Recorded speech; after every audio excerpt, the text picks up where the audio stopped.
शाह एक दिन मोदी के मीर जाफर बनेंगे। वो कार्यवाहक प्रधानमंत्री की तरह बर्ताव कर रहे हैं। पीएम उन पर भरोसा ना करे। ये बात वेस्ट बंगाल की सीएम ममता बनर्जी ने कही है और उनके इस बयान से कई सवाल खड़े हो रहे हैं।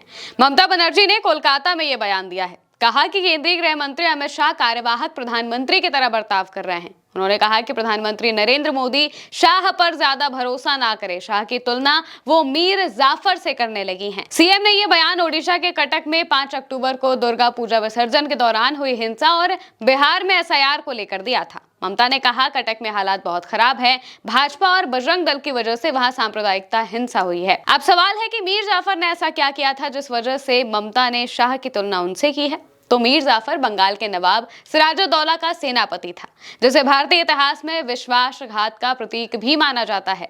1757 की प्लासी की लड़ाई में उसने अंग्रेजों से मिलकर सिराजुद्दौला से गद्दारी की थी। मीर जाफर ने ब्रिटिश ईस्ट इंडिया कंपनी के साथ गुप्त समझौता किया, जिससे सिराजुद्दौला की हार हुई और अंग्रेजों की भारत में सत्ता की नींव पड़ी थी। बाद में अंग्रेजों ने मीर जाफर को बंगाल का नवाब बना दिया था, यानी वो शख्स जो धोखा देता हो।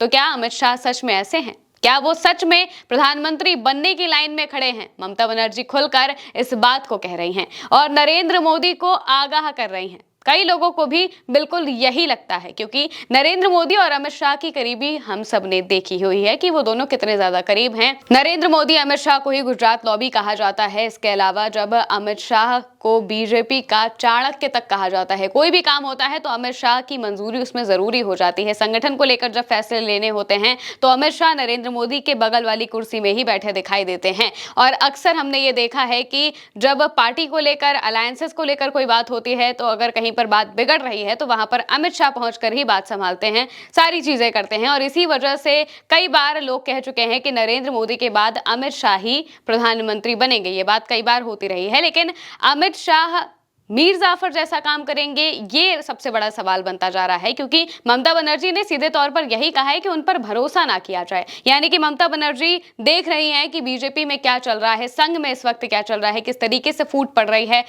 संघ और बीजेपी के बीच में जो खाई है वो और बढ़ती ही चली जा रही है। क्योंकि अगर देखा जाए तो अभी तक बीजेपी अपने राष्ट्रीय अध्यक्ष का ऐलान नहीं कर पाई है, प्रदेश अध्यक्षों का ऐलान नहीं हुआ है, बिहार में सीट शेयरिंग नहीं हो पा रही है और बहुत सारे ऐसे मुद्दे हैं जहां पर बीजेपी संगठन के तौर पर बहुत बुरी तरह से फंसी हुई है। और ये सारी चीजें देखकर ये बताती हैं कि किस तरीके से बीजेपी में जो कलह है वो होती हुई दिखाई दे रही है। क्योंकि जो गडकरी हैं, फडणवीस है, ये सभी अगर इनकी बात करें तो ये संघ के चहेते माने जाते हैं और संघ के करीबी माने जाते हैं। लेकिन वहीं दूसरी तरफ जब नरेंद्र मोदी और अमित शाह की बात की जाती है, जेपी नड्डा की बात की जाती है, तो ये लोग अपने मन के चलने वाले लोगों में आते हैं। गुजरात लॉबी कहा जाता है और जब भी फैसले लेने होते हैं तो ज्यादातर वो लोग सोचते हैं कि हमारा ही फैसला आगे बढ़ाया जाए और अमित शाह और संघ के बीच में ये तल्खी देखने को मिलती है। लेकिन जाहिर है कि अगर बीजेपी को अपना प्रधानमंत्री चुनना है तो उसके पीछे संघ का हाथ जरूर होता है। ये आज से नहीं बल्कि बहुत पहले की ही प्रथा है। नरेंद्र मोदी भी इसी के तहत प्रधानमंत्री बने थे। हालांकि 2024 के लोकसभा चुनाव के वक्त जेपी नड्डा ने भले इस बात को कह दिया था कि हमें अब संघ की जरूरत नहीं है, लेकिन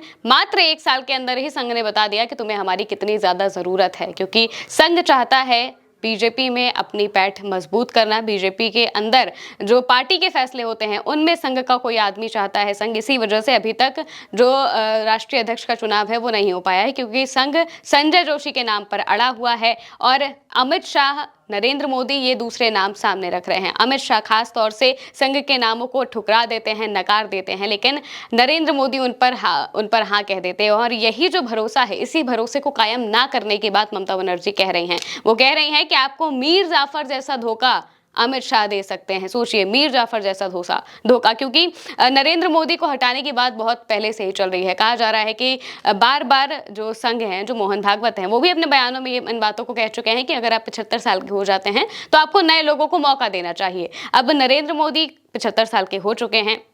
सितंबर में उनका जन्मदिन था और अब इसके बाद बिहार चुनाव आ रहा है। कहा जा रहा है कि बिहार चुनाव के बाद संगठन में, बीजेपी में बहुत बड़े बदलाव हो सकते हैं और उसमें एक बदलाव ये भी हो सकता है नरेंद्र मोदी को लेकर। अब देखना होगा कि अमित शाह क्या सच में जैसा ममता बनर्जी बता रही हैं वैसे ही है या फिर वो अलग ही चाल चलने की कोशिश कर रहे हैं। फिलहाल के लिए मेरे साथ इस खबर में इतना ही। आप देखते रहिए उल्टा चश्मा यूसी।